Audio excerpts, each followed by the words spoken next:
as we are aware that the biosphere itself is made up of too many different kinds of substances that we which contains in the living system as in the Earth's crust, and there is of course sharing percentage in between them. So whenever we want to study any biological, I mean how the cellular cells are made up of, what are the different constituents there. The basic thing that we do, we take any particular tissue, so it will be either animal tissue or it can be a plant tissue, whatever we can say. We usually using grind it with mortar and pestle and then add the trichloroacetic acid and grind it more vigorously. After that, we strain the whole thing so we can get one in the form of the filtrate and another that will be just remain inside the cloth system. So the after grinding whole things, we get organic compounds which are in acid soluble form. That will be the acid soluble pool. And then when we study this acid soluble pool, we get the different organic compounds contained in it. On the other hand, if we want to study more of the inorganic compounds, what we usually do, usually living tissue is firstly dried out completely, then it should be fully burnt. So that way it can remove the carbon dioxide and water vapors inside it, and the remaining ash is the major constituent of the inorganic compound. This is the usual process that we follow when we want to study the organic and inorganic compounds present in the living system. So when we say Earth's crust and the human body, of course, there is, as I said earlier, there is a share percentage of the both compounds, the different elements present in our body. So if we can see the most abundant thing that we found in human body is the oxygen. That is the 65% of the human body is contains the oxygen in some or other way.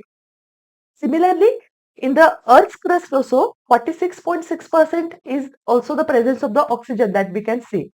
However, for example, Earth's crust is rich with the silicon. Around 27% silicon is present on the Earth's crust. On the other hand, in the human body, it's present in the negligible amount. Similarly, there are inorganic compounds, inorganic elements present in human body as well as in the living tissue in the form of the sodium, potassium, calcium, water. So this way, how the whole system or the biological system is shaping well is the main question that cell biologists want to address. So that way, if we want to see the functional groups of the biology, we can divide them in a very basic molecules such as the fatty acids, amino acids, nucleic acids, which are the basic building blocks of the more complex substances or the macromolecules, which are the main functional, we carry out the various functional activities of the living tissue. So let's see each of these building blocks in more details. So firstly, the amino acids, as you are already aware, amino acids are the basic building blocks of the proteins. So in case of the organic compounds, we see this amino acid in the form of it has the amino group and the acidic group which substitute the same carbon atom. So for example, alpha carbon atom is present in the substituent, means in any compound. So that will have the attachment of both amine group and acid group. So usually we can more or see this as a substituted methane. So methane have the 4 valency positions. So these 4 valency positions are occupied by hydrogen, carboxyl group, amine group, and then there will be a variable group which will be denoted by R. So this R group is a very important factor which makes the thing means different amino acid into a different categories. So the presence of this particular group can make the things more ionizable in the differential nature and everything. So there are, because of the presence of the R group, there are various types of amino acids we can have in nature. However, the proteins that we are present in are made up of only 20 types of amino acids. So when we say these physical or chemical properties of amino acids are based on the combination of this amine, carboxyl and R functional group. So they can be either acidic, basic, neutral or even aromatic. So we can have, when we see the different kinds of amino acids, we have differential examples based on the R group characteristic that they have. So for example, glutamic acid is an acidic kind of amino acid.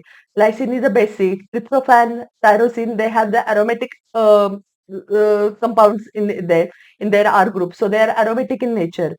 So because of, and these amino acids work differentially in different pH. So when the solution of, we dissolve these amino acid in differential pH solutions, because of the ionizable nature of the amine and carboxyl group, they change their characteristic and the structure of amino acids will change in differential condition of the pH. Then the next building block is a fatty acid. So fatty acid is a building block of the lipids. So it is nothing but a carboxyl group attached. Here also we have the R group, which is attached to either methyl or ethyl group or even higher number of any CH2 kind of a compound, which can range from 1 to 19 carbon of the carbons. So for example, palmitic acid have 16 carbons uh, in total. Arachidonic acid has 20 carbon compound. So this fatty acid constituent is quite building block for the lipid structure. They can be either saturated or unsaturated. When we say saturated, the presence is without any double bond, and on the other hand, for unsaturated, they have one or more kind of a carbon-carbon double bonds in them. So that's why we can separate them in a saturated or unsaturated form. So on further note, we can divide the lipids into two categories. One will be the simple lipid, another will be the complex lipid. So simple lipids are nothing but the simple lipids are more or glycerol. So more or chemically we can refer them as a trihydroxypropane. So they are more in a simpler form. On the other hand, the complex lipids are the one where the fatty acids get esterified with glycerol. So they can be categories based on their presence of the glycerol in it. So they can be either monoglyceride, diglycerides, triglycerides. So based on the how many groups are attached to them. So more or the complex lipid may mainly refer them as a oils or fats, or even waxes are the parts of the complex lipids. So based on their characteristics, oils have the very low melting point. That's why they remain in the oil kind of a structure in their winters. So that is how we can differentiate fats and oils in between them. Then lipids play a very important role in many biological membranous systems, especially. So, as we have seen earlier in the cell structure, the different structure of the organelles, phospholipid bilayer is the major constituent of the cell membrane system in any plant or animal cells. So, they are the one which form this important membrane for the all cellular organelles. Then they also found in the cells membrane in the differential forms such as the lecithin is another point of a kind of a lipid which is present in the cellular membrane system. So membranous system plays in all kinds will be have this lipid component in very habitable amount. Then the third building block is a nucleotide bases, which are the building blocks of our nucleic acid, which is a genetic material. So they are the part of the both DNA, that is deoxyribonucleic acid, as well as RNA ribonucleic acid. So these are the nucleotides are the carbon compounds with heterocyclic ring. Generally refer them as a nitrogen bases. So there are five types of nitrogen bases, which are present in both DNA and RNA. However, adenine, guanine, cytosine present in both DNA and RNA. Uracil is present only in RNA, and thymine is present only in DNA. So when the sugar moiety, either ribose sugar or deoxyribose sugar, get attached with the nitrogen base, this particular bonding or this kind of a structure, we refer them as a nucleosides. So when a sugar moiety get attached with the adenine, we call this as adenosine. If it get attached with the uracil, then we call this as a uridine. And if the phosphate group is found esterified with this complete nitrogen base and sugar structure, at that time, we referred it as a nucleotide, which is a basic building block for this genetic material. So that will be adenylic acid, thymidyllic acid, uridylic acid. These are the basic building blocks of our genetic element. So this is how we can differentiate it, all these basic components of uh, the building blocks of our body. Those are proteins, lipids, and protein, lipids, and the genetic material that in nucleotide bases are made up of these kind of a building blocks. So if we want to differentiate the metabolites, which are the various kinds of which carry the essential functions of our body in terms of the to maintain the physiology or the harmony of our body, those are the one which we referred as the primary metabolites. So they are responsible for carrying out the normal physiological function of our body. On the other hand, there are some things which are secreted by the uh, bodies or the host system, where we don't know the exact their role for the essentiality for the host organism. However, they can play very important role as a commercial product, we can say, moreover, for human well-being. So for example, when we say the pigments or the toxins which are produced, then the various drugs which are produced, essential oils which are produced by different kinds of plants, they are not very much important. Means each role of the each secondary metabolite is not very much well revealed or studied for the host organism. However, they are found very much useful for humans. So if we want to see, when we say biomolecules, we can say them as in the two categories. One will be the micromolecule and another will be the macromolecules. So of course, we are referring to the size. So if we are saying the micromolecules or biomolecules, moreover, we are referring to the molecules which have the molecular weight less than 1000 daltons. So usually we are referring the molecules which are 18 to 800 daltons in the range of the size. So when we talk about the tricarboxylic acid experiment, the acid pool which is come out as a filtrate from the ground substance after the treatment of the acid, that is the one which have this kind of a molecules which we considered as a micromolecules or biomolecules. Apart from that, there are only four kind of organic compounds which we found in acid insoluble fraction, which contains the proteins, nucleic acids, polysaccharides, and lipids.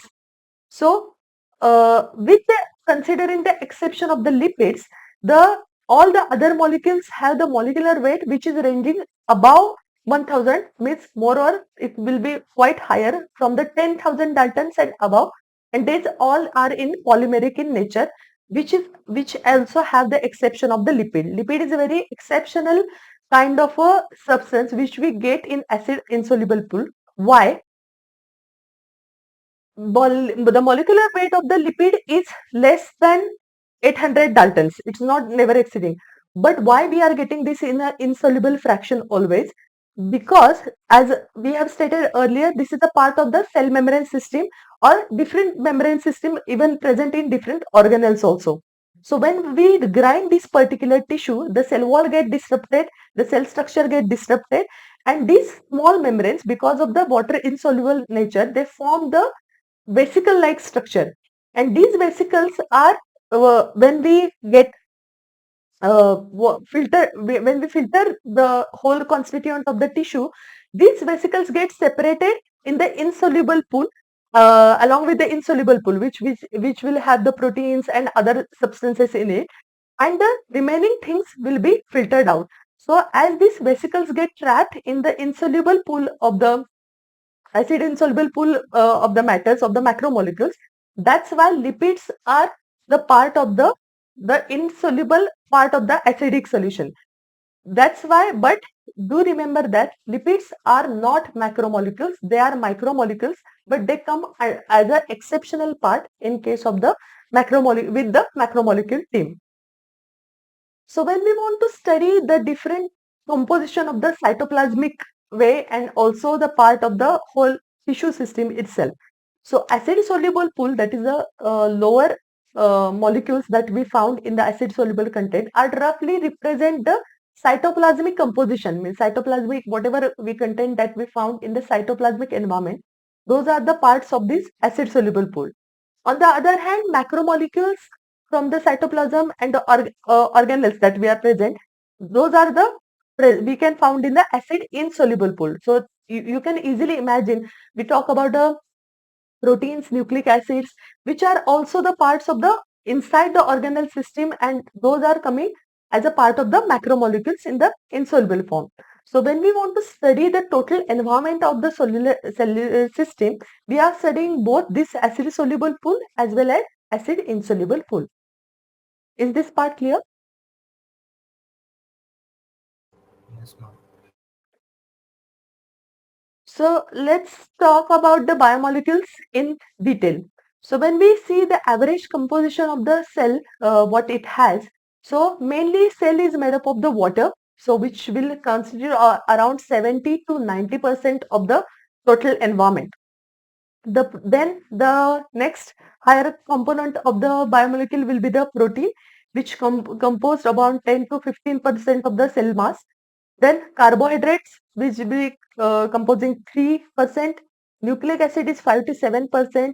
Least will be the ions and the lipids. Ions will be present in just 1% amount, and the lipids will be the 2% amount. So that way the our average composition of the cellular system will be like that. So let's see each part in more details. So when we talk about the proteins, proteins is a change of the chain of the different amino acids. So it's a polypeptide in nature. This is a linear chain. So we are considering each amino acid are linked with each other with the peptide bond. So all the proteins are made up of only 20 types of amino acids, and some of them are we categorize them as essential and non-essential. When we say essential, essentials are the one that we get through our diet or food. Means for getting those amino acids, we have to depend on some of the sources which are not present in our body. And when we say non-essential, these are the some of the amino acids which are being made inside our body. So we don't require them from the outside. We are just getting it done, the process or the making is done inside our body. So these are the main functional biomolecule present in our body, which is responsible for various functions such as the transportation of the nutrients across the cell membrane. They are the part of the different hormone system. They are the part of the enzyme system. They also work in the different immunological responses by fighting various infections.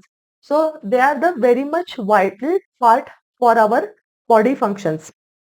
So here are some lists that we can see in the chart, the some of the proteins and their functions. Means collagen is responsible for intracellular substances.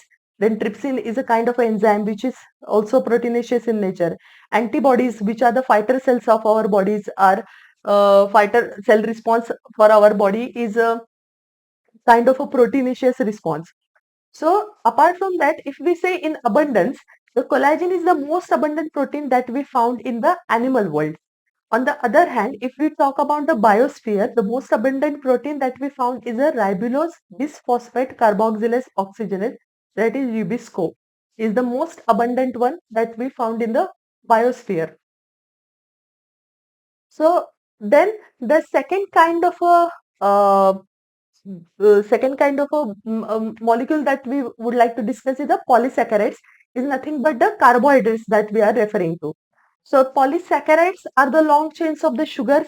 So they are made up of different monosaccharides which are linked with each other. So for the protein is the kind of a heteropolymer.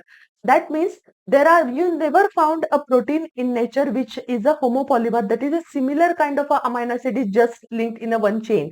We can never found this kind of a structure. Proteins are always heteropolymer in nature. On the other hand, polysaccharides, we can find many of them in a um, homopolymer form. For example, there are cellulose is a homopolymer of the glucose, is one of the kind. Then also uh, starch is also kind of a glucose, which is a variant of the cellulose, which we can found as a storage means energy storage part of the kind of a the compound that we found in the plant tissue, which is also polysaccharide in nature. Glycerol is a variant of the cellulose. So we can have the structural arrangement indifferent for all this structure, but they are made up of basically a glucose building blocks. insulin is a polymer of the fructose. So homopolymer is we can found quite often in case of the polysaccharides. So we have, in case of the polysaccharide, if we consider them as a chain, the right end have the functional group attached to it, which can be reduced or which can be react to various substances and can be changed into the other form. So that's why right hand side of the polysaccharide, we referred it as a reducing end. On the other hand, on the left hand side, there are no functional group is attached to it. So it is always referred as a non-reducing end. And polysaccharides always have the branch kind of a structure in many of them. Then there are some more examples that we can see, such as the starch have the ability, means we are seeing that they are the variants of each other, means cellulose variants. So starch have the ability to form a helical kind of a structure. That way, if we react the iodine molecules with the starch, this helical portion get trapped these iodine molecules. That's why when helical starch and iodine complex always gives us blue in color. However, cellulose do not form complex helical kind of a structure. So that way they cannot hold the iodine. So when we want to see the differentiation between them, which kind of a molecule it is, we can use this iodine test for them. So plant cell wall is made up of the cellulose that we are, and which is very much rigid in structure, which can have the commercial importance that we are using this same cellulose as a building material for the papers as well as for the cotton fibers. Then there are some complex polysaccharide like structure are also present in the nature, which works as a building blocks. So for example, amino sugars or chemically modified sugars such as glucosamine and acetyl galactosamine. These are the parts of the various building blocks in our bodily functions. Then there are some cellulose polysaccharide forms such as chitin, which is also present in the fungal cell wall, and also it's a part of the exoskeleton of the arthropods, which gave them hardness or rigidity, is also polysaccharide in nature. Then mostly the complex polysaccharides that we are seeing are mostly homopolymeric in nature. That is the only single kind of a sugar molecules work as a building blocks in between them. And the third important biomolecule is a nucleic acid. So nucleic acid uh, is a fraction that we have already discussed, is a part of the insoluble environment. It has very high molecular weight in it. This is a polynucleotide structure. That means the nucleotides, means the phosphate group, sugar moiety and nitrogen bases are linked. This is a one building block of an nucleotide. These nucleotides when get linked with each other, this polynucleotide structure is a basis for the nucleic acid, how the nucleic acid is formed. So the nitrogenous bases are the adenine, guanine, uracil, cytosine and thymine. These are heterocyclic compounds. So we usually divide them into two categories. One is the purine and another is the pyrimidine. The purine will consist the adenine and guanine, and pyrimidine will have the uracil, cytosine, thymine. When we see the detailed structure, we'll see the purines are always paired with pyrimidines with the hydrogen bond, and that way the whole structure will get additional support for the nucleic acid. The whole nucleic acid get the additional support from these hydrogen bonds. Then the sugar present in the polynucleotide is either ribose sugar or deoxyribose sugar. So in case of DNA, it will be deoxyribose, and in case of the RNA, it will be the ribose sugar.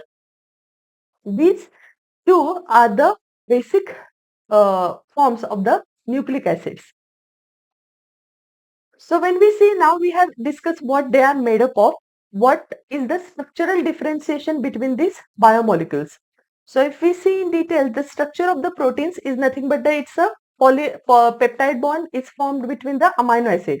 So if we can see the structural organization, firstly the primary structure will be the more simpler one, which is just a sequence of the amino acid, which we referred it as a primary structure, just a length like structure. So similarly here, if we consider this as a one chain, The left end represents the amino end or the N terminal because it has the amino group attached, so that will be the N terminal, and the right side will be the C terminal or the carboxy terminal. Here, if we, however, the amino acid structure or polypeptide have the ability to fold inside them. So this folding can form the differential kind of a structures in them. So the second part will be the secondary structure, which will be either helical structure or plate-like structure, which will be look like a sheets in them. So this is because of the different kinds of foldings which can happen into this polypeptide structure. So they can either be either helical or that can be a plate-like structure form. Then tertiary structure, that is a more folded kind of a structure. So we can consider first the helical form, and then helix will be get wound up in with each other to find like a ball like a structure. So this kind of a tertiary structure is very much essential kind of a requirement for performing various biological activities. So just single polypeptide chain structure is not essentially biologically active. Forming this tertiary structure will help to get various groups close with each other, and that way they can functionally more active when it comes to the perform the various roles in the biological system. And for some amino acid, the quaternary structure can also happen. This means there are more than sorry there are more than one or more polypeptides get linked with each other, and they can fold together. This way, their subunits will get arranged in a particular fashion, and that way they can be moreover functional. So this quaternary structure kind of example is a hemoglobin is a very classic example of quaternary structure, which constitute two alpha type of subunits and alpha chain, and there will be a beta chain. When they come together, the subunits come together, and this kind of a structure will result in which is a functionally active one. So now we have talked about various kinds of arrangement those are present in the various biological molecules. So if we want to see in detail what kind of a bonding is taking place to make these monomers into the polymers, firstly let's talk about the proteins. So protein is a peptide bond. The amino acids get linked together by the peptide bond. So what happens here when this bond is particularly formed between the carboxylic group of the one amino acid and the amine group of the another. When they come together, there is a dehydration process will be taking place. Due to this dehydration process, the water will be eliminated and the new bond will be developed, which we referred as a peptide bond. And that way, one amino acid gets linked with another, which is a peptide bond formation. In the case of the polysaccharide, also the dehydration process takes place. Here also water removal will help to join uh, two monosaccharides together. However, the bond that will be formed over here is what we call the glycosidic bond. But here also the water removal process will be taking place. But the bond formation is a which will be happening between the two carbon atoms which are adjacent, which are come together between the two monosaccharide which are next to each other. Between them, the dehydration process will be taking place and the glycosidic bond will be developed. And in case of the nucleic acid, the here it's more complex in nature because it already has the three constituents, sugar molecule, then nitrogen bases is also there. And what kind of a bond is built up over there is a phosphodiester bond is developed between the two nucleotides.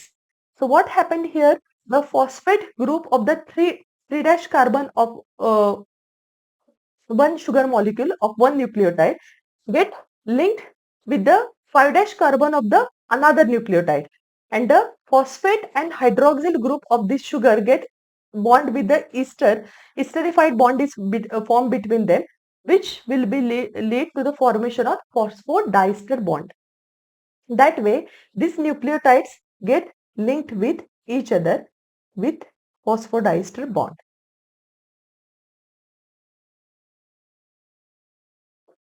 So let's see this particular thing in more detail.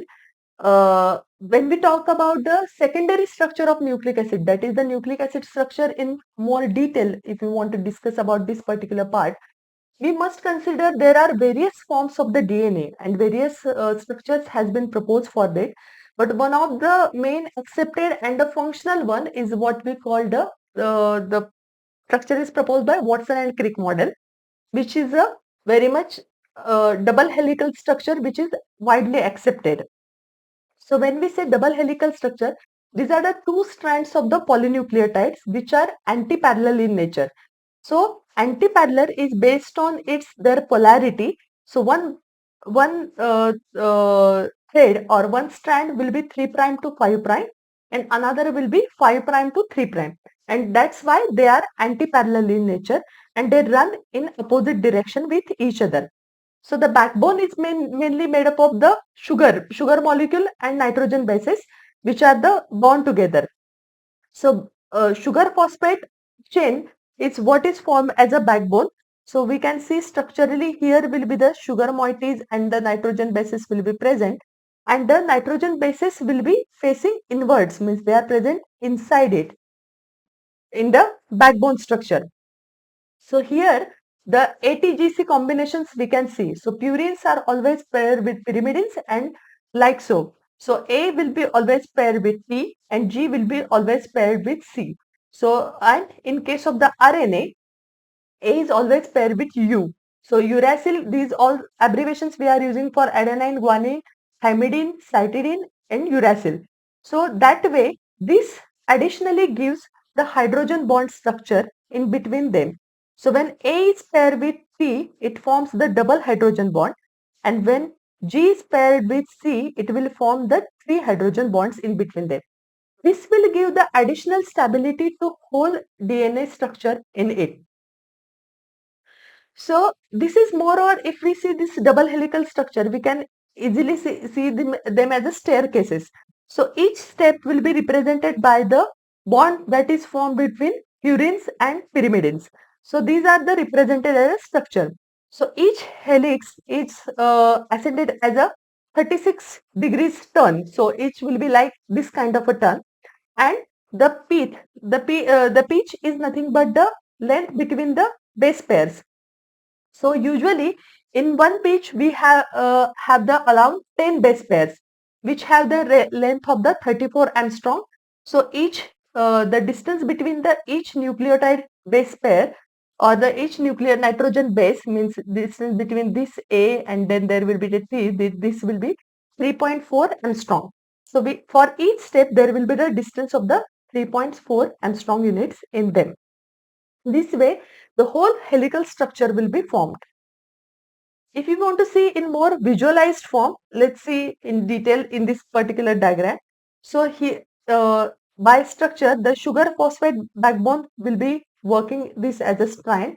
Then there will be the grooves, which we can refer them as a minor grooves, and the major groove. Major groove means the distance between the two helices that are formed, and the small groove which is present adjacent to each helix will be referred as a minor groove. Then base pairs, those are the nitrogen bases which will be adenine, thymidine, guanine and cytosine, which are present in the inward direction in particular way. So if we see this thing in a more visualized form, we can see they are pairing. A will always pair with T and G is always pair with C, and there will be the antiparallel kind of a ladder is present, which are differentially in the 3 prime to 5 prime and 5 prime to 3 prime. That is the antiparallel in nature. So phosphodiester bond is present in between the each sugar molecule or the nucleotide molecules at its base, and the nitrogen bases which are present in between will help to develop this kind of a hydrogen bonds. So AT will have the double hydrogen bond and GC will have the triple hydrogen bond. So this kind of a structure gives the moreover stability and to whole structure of the nucleic acid. So in the last lecture, we discussed about the various aspects about biomolecules, means what we termed as a biomolecule, living system, the different parts from the cytoplasmic as well as from the membrane system content, and different building blocks of our body, um, including the amino acids, fatty acids, nucleic acids, and how their polypeptides are made up of, and how their polymorphism, their different functionalities based on their characteristic. Now let's see the second part of our, which decides the dynamics of our body, which is the concept of the metabolism. So in general, if we want to say the what is the metabolism, it is nothing but a making and breaking of the different biomolecules through the chemical reaction, which is the very much essential part for the various life processes to go on using the cellular system. So these reactions is nothing but it's a result of the transformation of the one molecule to the another molecule, and from the simple to complex, or even from the complex to simple. Both ways this can happen. So for example, when we say that it's when we remove the CO2 from amino acid, we are helping to make up the amines from this in the system. So these metabolic pathways is a nothing but it's a series of reaction. So these series be either the linear one, means one thing will be working with another and it is just a linear process, or some pathways are quite circular in way. So one thing will be turned and the cycle is just going on like PCA cycle, or it can even like a crisscross, means based on the conditions the product end products can be get changed at the end. So this all dynamics is based on the one of the important catalyst of our body, which we called as a enzyme. So these catalysts are the one which helps for conversion of these various metabolites into one another. So, when we say biosynthetic pathway or anabolic pathway, so two pathways we divide the metabolites into two categories. One is the anabolic and another is the catabolic. So when we say anabolic pathway, this is a metabolic pathway where the complex structure is formed from the simpler ones. So, for example, when the acetic acid converted into cholesterol, then it is a anabolic pathway. So these are, as we are seeing, the simple thing is converted into the complex one. It is an energy consuming process. So it requires energy to run or to form the formation of the end product. On the other hand, the catabolic pathway is exactly opposite, where the simpler structure is formed from the complex one. So this is a breaking pathway. So for example, glucose becomes the lactic acid when there is an anaerobic condition is present in our skeletal muscle environment. Then this is a kind of a catabolic reaction where the energy is released. So these are exactly opposite in function. So one is a making and another is breaking kind of a thing. So for example, and as we are saying that there are multi-step processes can be involved in this process. So for example, we are aware of the glycolysis, where the glucose is formed to pyruvic or lactic acid, or eventually to ethanol. So many pathways can be lead from this. The glycolysis is a main step, which is a 10-step metabolic process, which is a quite high. So all this is happening on the basis of the energy currency of the body, which is a adenosine triphosphate, that is ATP. So this is energy liberated during the degradation or even the storage process is happening by the formation of different kinds of a chemical bond, which can be utilized to perform various functions like biosynthetic, osmotic, or mechanical work. So ATP is a main currency of the cellular environment. So if we are saying this, all the metabolites in our body have a defined concentration in each to perform the all the uh, body functionalities or pathways in a way to maintain the homeostasis of the body. So for example, there is a fixed, for if we say a standard concentration of the each thing, means hormones will be synthesized in terms of the nanograms only. Then sugar level should be ideally the normal range should be 4.2 to 6.1 millimolar per liter. So this kind of a ratio is already maintained, what we say a standard ratio for the healthy, and that is decided for each metabolite. So if we are saying this, the metabolites are always in flux, means what does that mean? The making and breaking process is continuously happening. It is not stopped at particular point. So if we are saying this, if the normal tendency of any chemical reaction is to attain the equilibrium, that is what we have learned in the chemistry. But on the other hand, living state is a non-equilibrium state, because if equilibrium will be achieved, everything will be stopped, and we don't want that stop in case of the living system. So living system is already always in the try to maintain its non-equilibrium state. So that's how the work will be performed. So that continuous functionality is come from this energy input which is get from the ATP, and metabolites keep on converting by utilization of the energy from simpler to complex and complex to simpler this way. So when we talk about the main catalyst which plays important role for these all convergence, we must talk about the enzyme systems. So enzymes are, as we are already aware, almost all enzymes are proteinaceous in nature, with some exceptions, that is some nucleic acid, that is some RNAs work as an enzyme in certain pathways of the protein synthesis. Those RNAs we refer them as the ribozymes, but those are the exceptions. However, remaining all are proteinaceous in nature. All enzyme system have the particular, they are very much specific for their substrate. So substrate is a substance on which the enzymes will be acting, the enzyme substrate complex will be formed, and that will be ultimately resulted into formation of the new product. So this substrate specificity is very much important for enzyme system. So they have certain region in them which we called as a activation site, where the substrate will be fit. So this specificity comes from this differential shape of activation site that it has. So only substrate molecule can get fixed into that position, and that specificity leads to the activation of the enzyme system for product formation. So we know that there are some inorganic catalysts that we usually use in the chemistry for various chemical reaction. However, enzymes are bit different from the inorganic catalysts that we use in laboratory.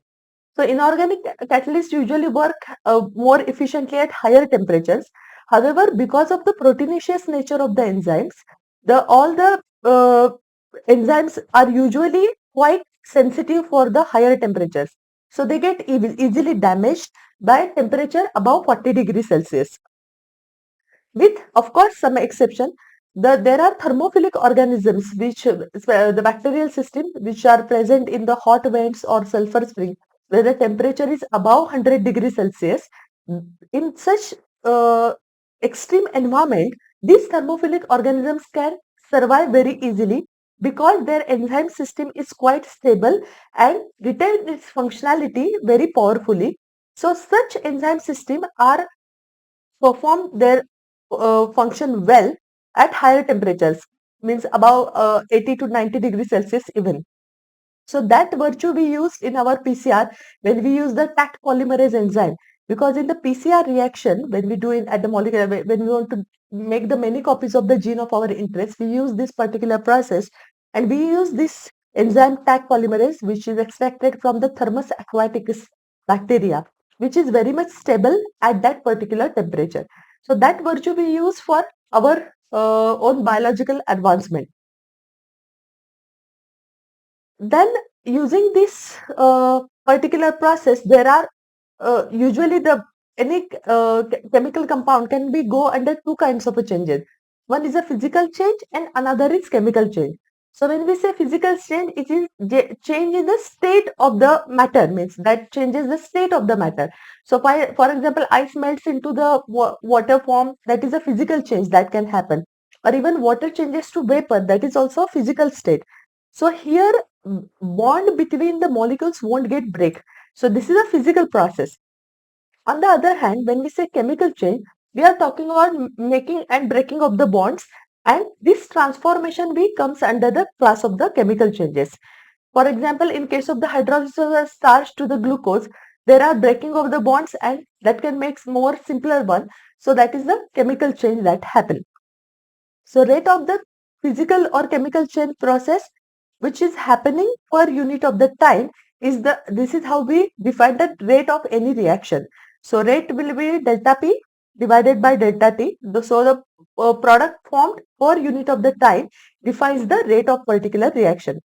So this rate of the reaction can be either, this velocity can be either direction specific in some cases, and also it can be influenced by various external factors also, such as one of the thumb rule for the temperature influence that can happen for any physical or chemical change is the rate will be doubled or decrease by half for every 10-degree change in either direction. So that can be lower the temperature, the rate will be decreasing, or higher the temperature, rate will be increasing. That can happen on either or direction for various reasons, which is a thumb rule for the generally that can happen for the rate of the reaction when the temperature is influenced.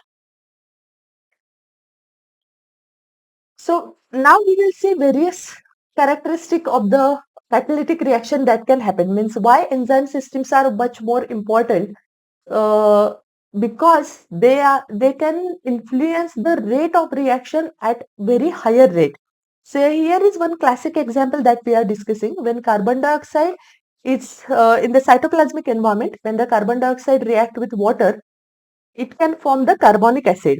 Say this reaction is happening without any catalyst or enzyme system. In that case, the reaction will be happen definitely, but it will be very slow, and it can result into formation of around 200 molecules of the carbonic acid in an hour. However, in cytoplasmic environment, we have the enzyme system called as a carbonic anhydrase. Because of this presence of this particular enzyme, it gets very much speed up, and it can result into formation of the 6, 6 lakh molecules of the carbonic acid even in every second. So we can see what is the major impact it has on the cellular system.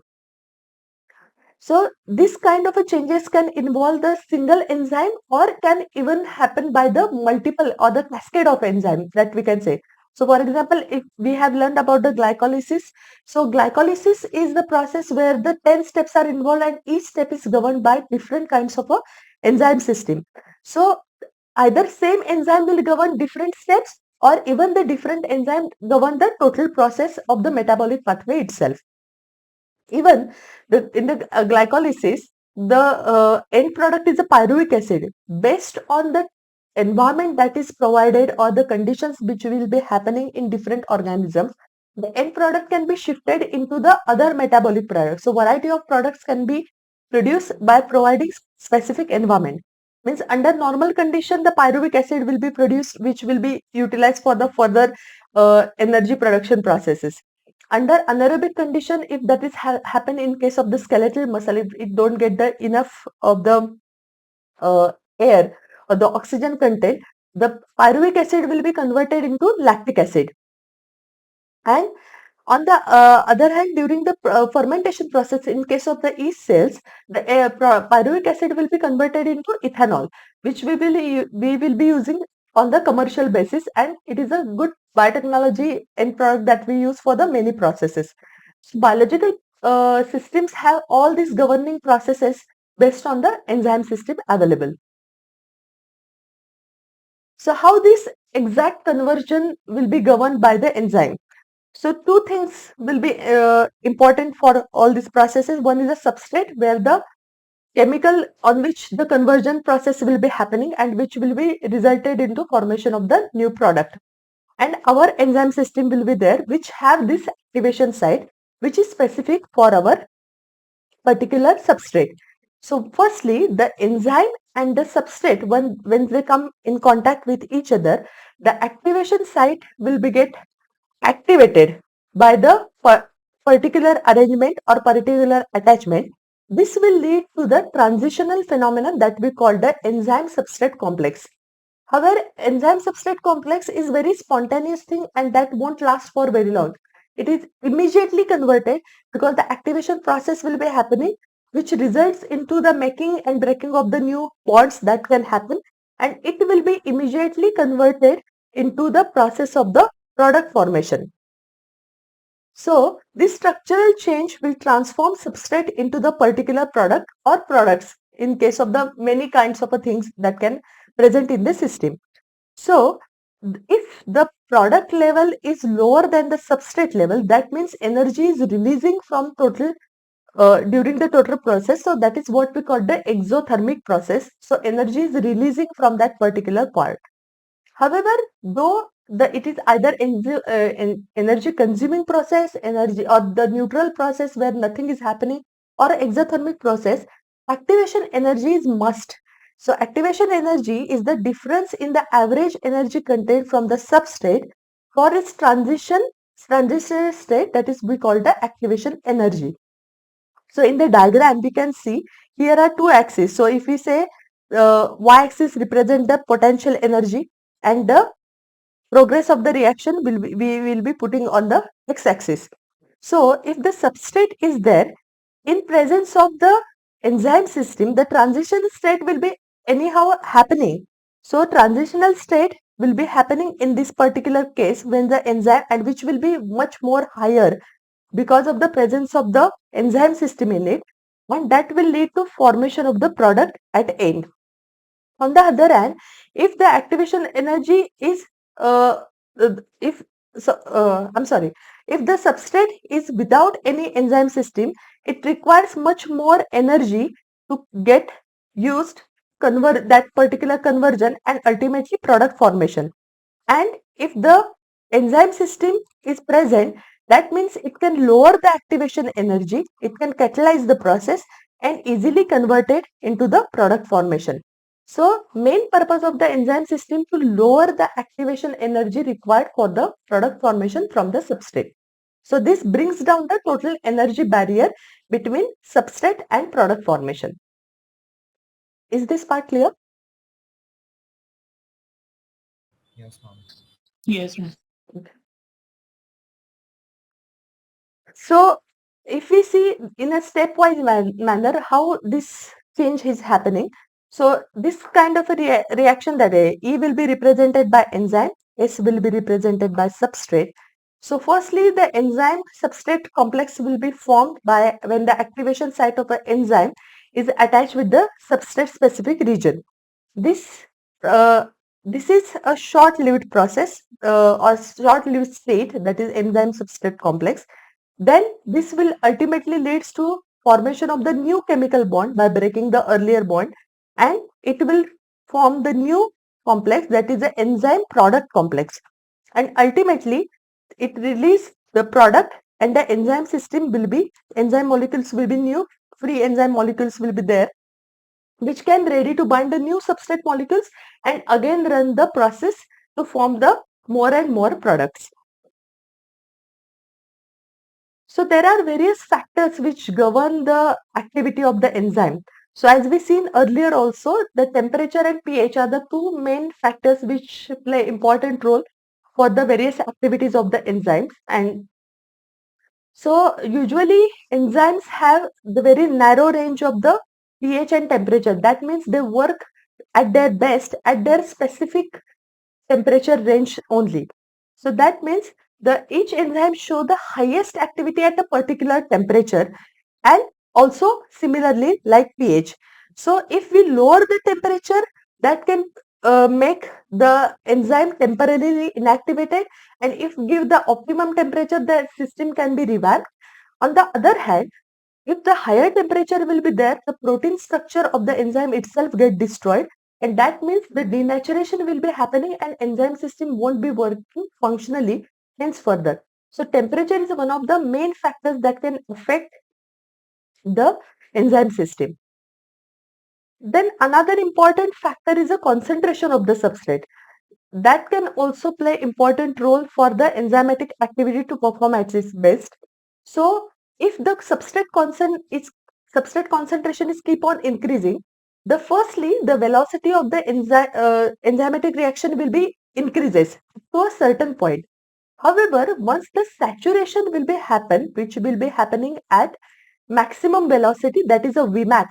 So if it ultimately reaches to the Vmax, after that there will be no substrate available for or the no enzyme molecules will be available to bind the excessive substrate.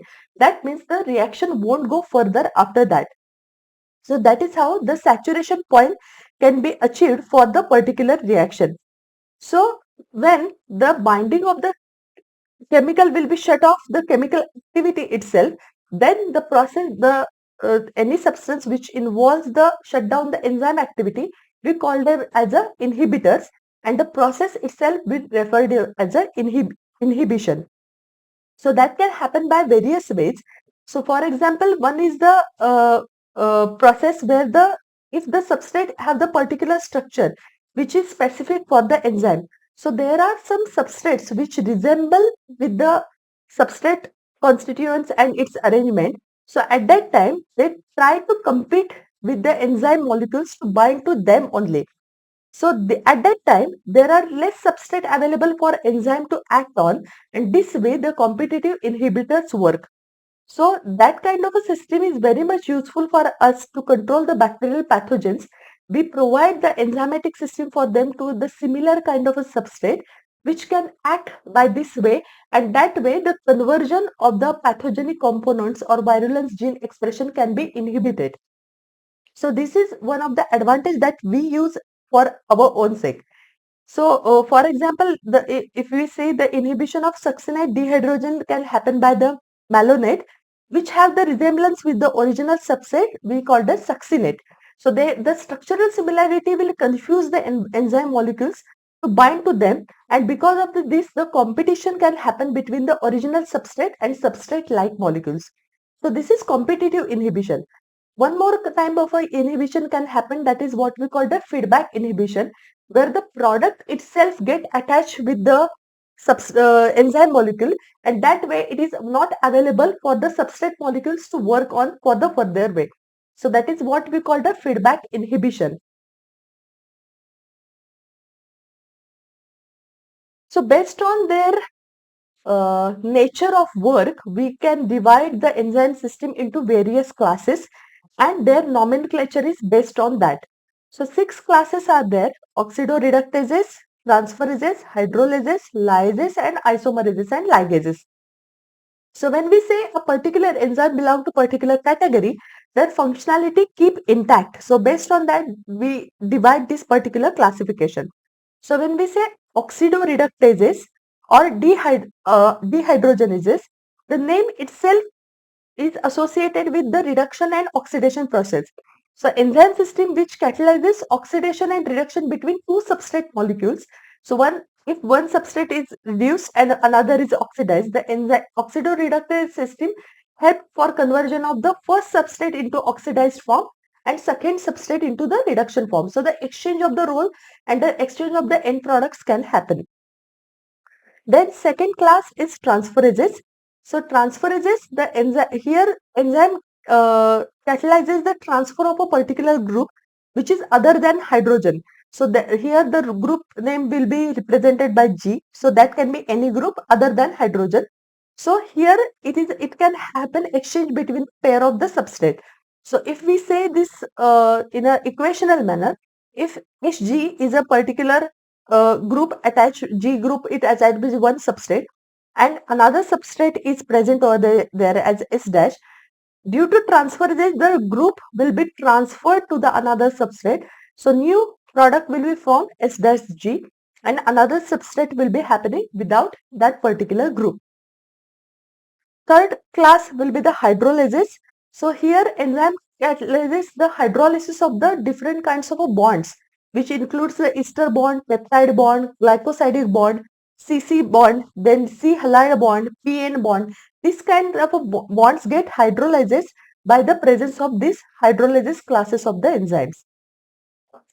Fourth class is the lyases. So lyase enzyme catalyzes the removal of the group from the substrate by the mechanism which is other than hydrolysis, leaving the double bond. So double bond will be left, and other than hydrolysis, if the things will be happening, that is because of the presence of this class of the enzyme which we call the lyases. Isomerases. So isomerases, we know the concept of the isomer formation. So here the isomerases govern this particular kind of a convergence. So which includes all the enzymes which catalyzes interconversion of the optical, geometrical or positional isomers. So new isomer formation in the biological system can be happen because of the isomerases. And last class is the ligases. This class is very much important for us for various biological systems, especially recombinant DNA technology. Ligases play a very important role to join two fragments of the non-related DNA molecules. That's how we are doing the cloning process.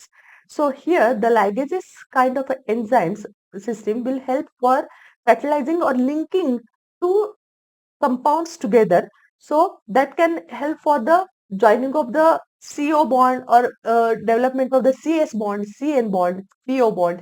This kind of bond can be developed by the ligases kind of a enzymes. So please remember the characteristic of the each of these classes. Then the last part of the enzyme system is, apart from the enzyme proteinaceous nature, activation sites are there, these all things are there, still it requires, many of the enzymes requires the non-proteinaceous part, which will be help for in increasing the catalytic activity of the total proteinaceous part, which we of the enzyme. So all those things we call all non-proteinaceous constituent will help, which helps for catalytic activity of the enzyme, is we called as a cofactors. So if the catalytic activity will be lost, if the cofactor is removed from the enzyme, that way we can see how much it is vital for the all enzyme system to work properly. So there are three kinds of cofactors will be there. So main characteristic that we have to remember that these are all non-proteinaceous in nature. So the proteinaceous is part that we referred is as a coenzyme, and the non-proteinaceous part will be the cofactor. So there are three types of cofactors will be there. One is that we called as a prosthetic group. Each will be differentiated based on their binding ability and when they are involving in different process of the catalysis. So prosthetic group is an organic compound which is very much tightly bound together with the apoenzyme. So here binding between the apoenzyme and the prosthetic group is very tighter. So for example, we know that the hydrogen peroxide will be converted into the water and oxygen in presence of peroxide or catalyst. So for both these enzyme system, they have hem prosthetic group, which is essential part of their activation site of that enzyme peroxidase as well as for catalase. Then second kind of a cofactor is a coenzymes. So coenzyme is organic compound, but its association with the apoenzyme or proteinaceous part is transitional. So that means they are quite loosely bound with the proteinaceous part, unlike prosthetic group. So this process can be happen as a transition. So means at the time of the binding activity, they will come into the role, but they can immediately detach because of the loose attachment, and the product formation will be happening. Majority of the coenzymes for this particular class are belong from the vitamins. So vitamins are essential part of various body growths, as well as they work as a coenzymes for many pathways to work. So especially the vitamins niacin play important role during the NADP content or NADPH content. They work as a coenzyme for performing processes which involve these two nucleotides. Then the third category is the metal ions. So there are various metal ions which play important role for formation of the bond formation with the side chains, with the active side, and the same time with they can form more bond with the substrate complexes also. So they can work with both substrate as well as the active site of the enzyme and try to build up the particular bond which can resulted into the new product formation. So for example, zinc is essential cofactor, which is a metal ion for the proteolytic activity of the carboxypeptidase. So proteolysis, that is the protein degradation activity for this particular enzyme, is helped by the zinc ions. So these kind of non-proteinaceous parts play important role for the catalytic activity of enzyme to happen in a better way. Is this part clear? Yes, ma'am. Okay. Yes. Okay. So let's solve some questions based on this. So that means we have already done the first part and the second part. So these are some common questions based on both parts that we have covered. So here is your first question.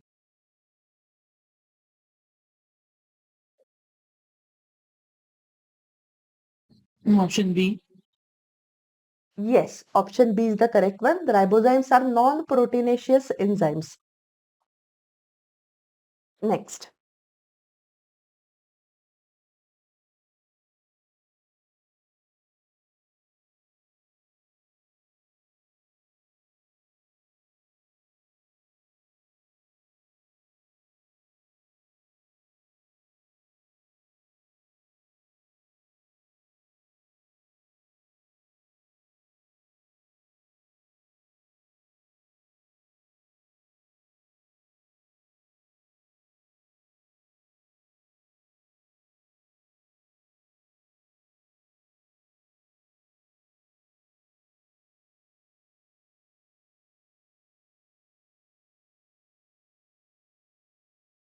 Option A.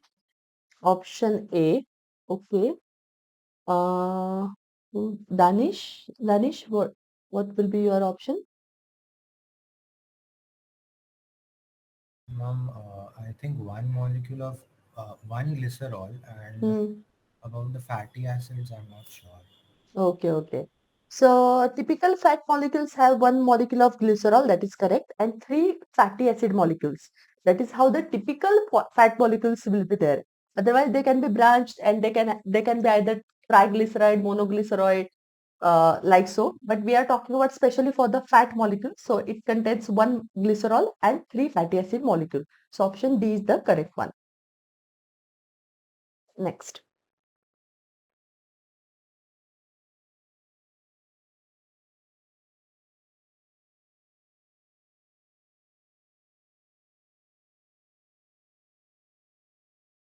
Ma'am, C protein.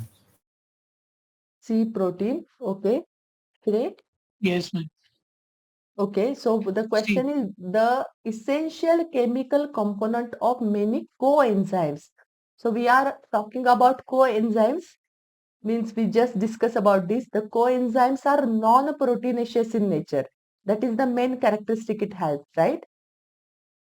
It's a cofactor, so it's a non-proteinaceous in nature.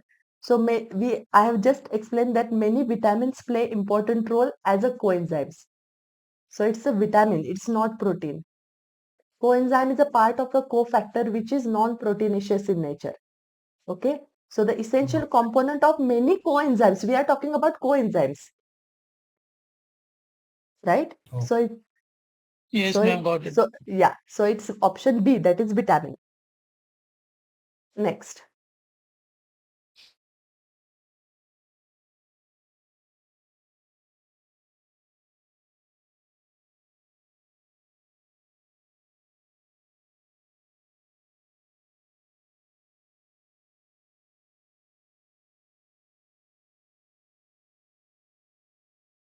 Option B.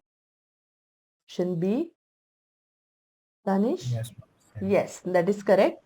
Enzymes are mostly proteinaceous, but some are not lipids, some are ribozymes. That is, some RNA molecules can work as an enzyme. Next.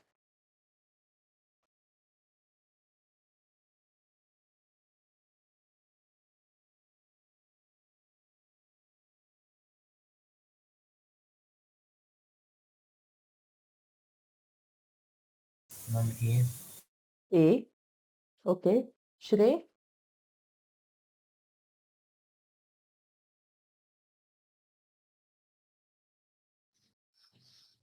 I'm not sure, ma'am. Okay. So option A is the correct one. Lecithin is a phosphorylated glyceride which found in the cell membrane, which is the correct statement. Palmitic acid is an unsaturated fatty with not 18 carbon atoms, it is with the 16 carbon atoms. We talk about this particular example during the lipid part when we discuss about the fatty acids and all. Then adenylate acid is the adenosine with not glucose. We have the deoxyribose or the ribose sugar for that with the phosphate molecule. So in this particular option C, the glucose part is the wrong one. And alanine amino acid contains an amino group and the acidic group anywhere in the molecule. It's not the anywhere molecule.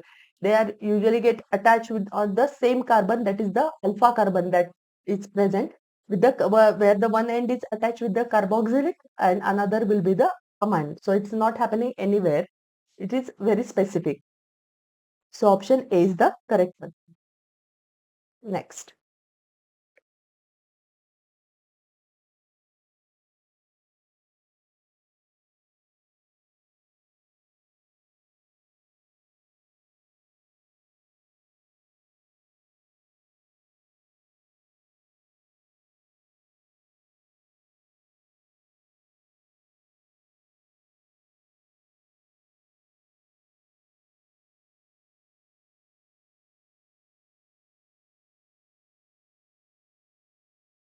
C or D. C or D. Okay. How about you, Shrey?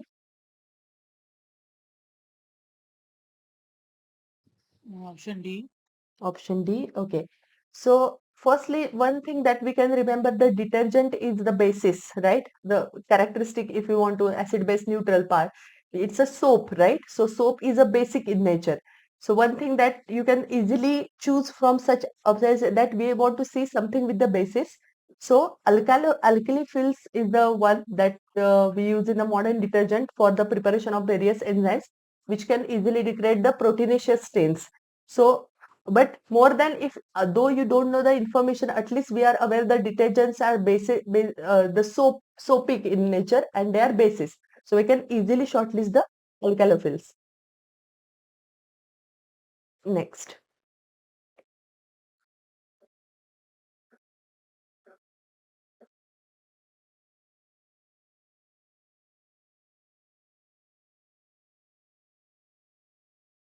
B coenzyme. Yes, that is correct. The enzyme with the essential part, the activity is essentially done by the in the presence of the coenzyme. Next.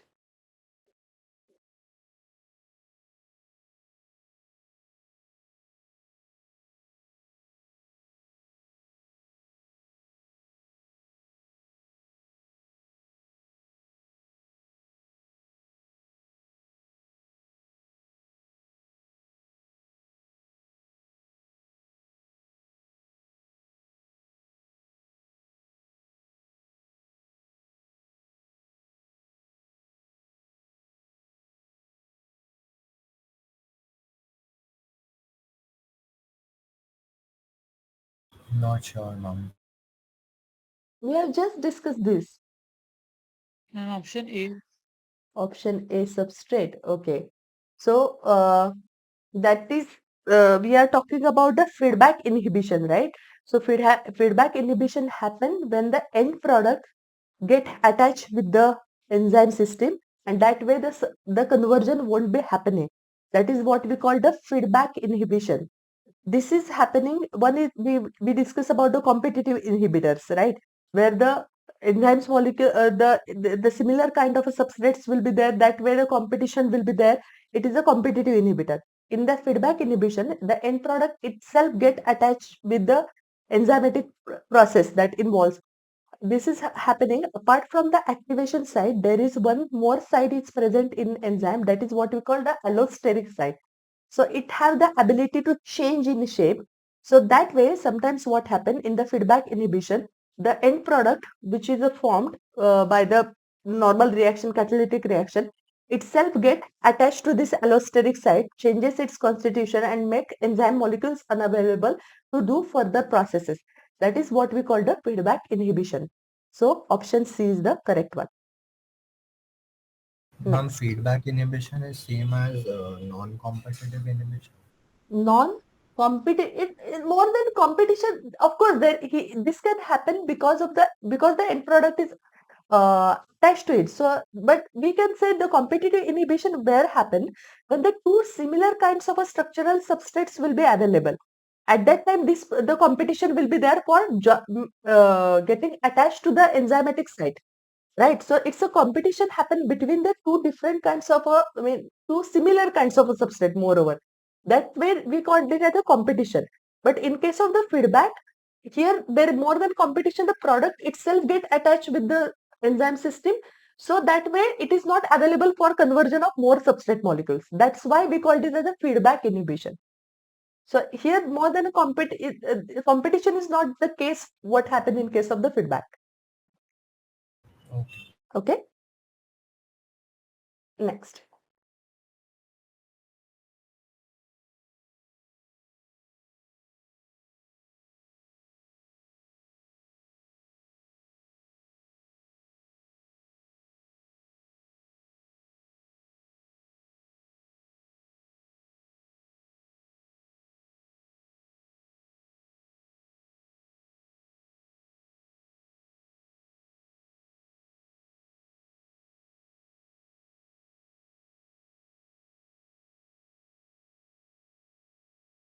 Ma'am, option D. Option, sorry, B for Bombay. B for Bombay. Okay, B. Okay. How about you, Shrey?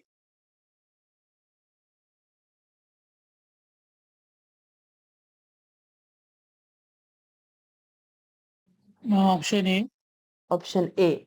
Okay, so you do remember which are the purines and which are the pyrimidines. Adenine and A and C are the purines, and U, T, G are the pyrimidines.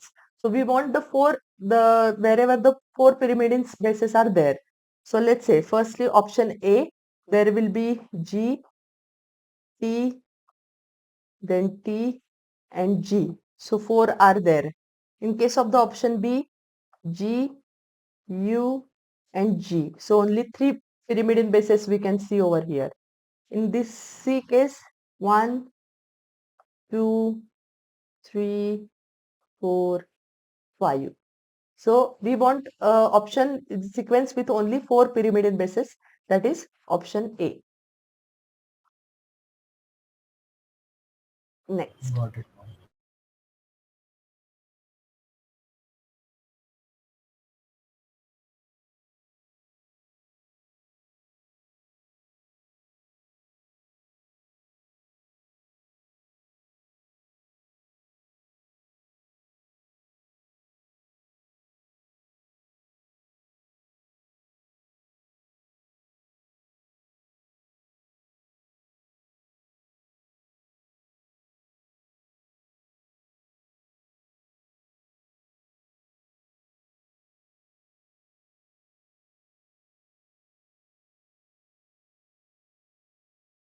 Option Ma'am, D.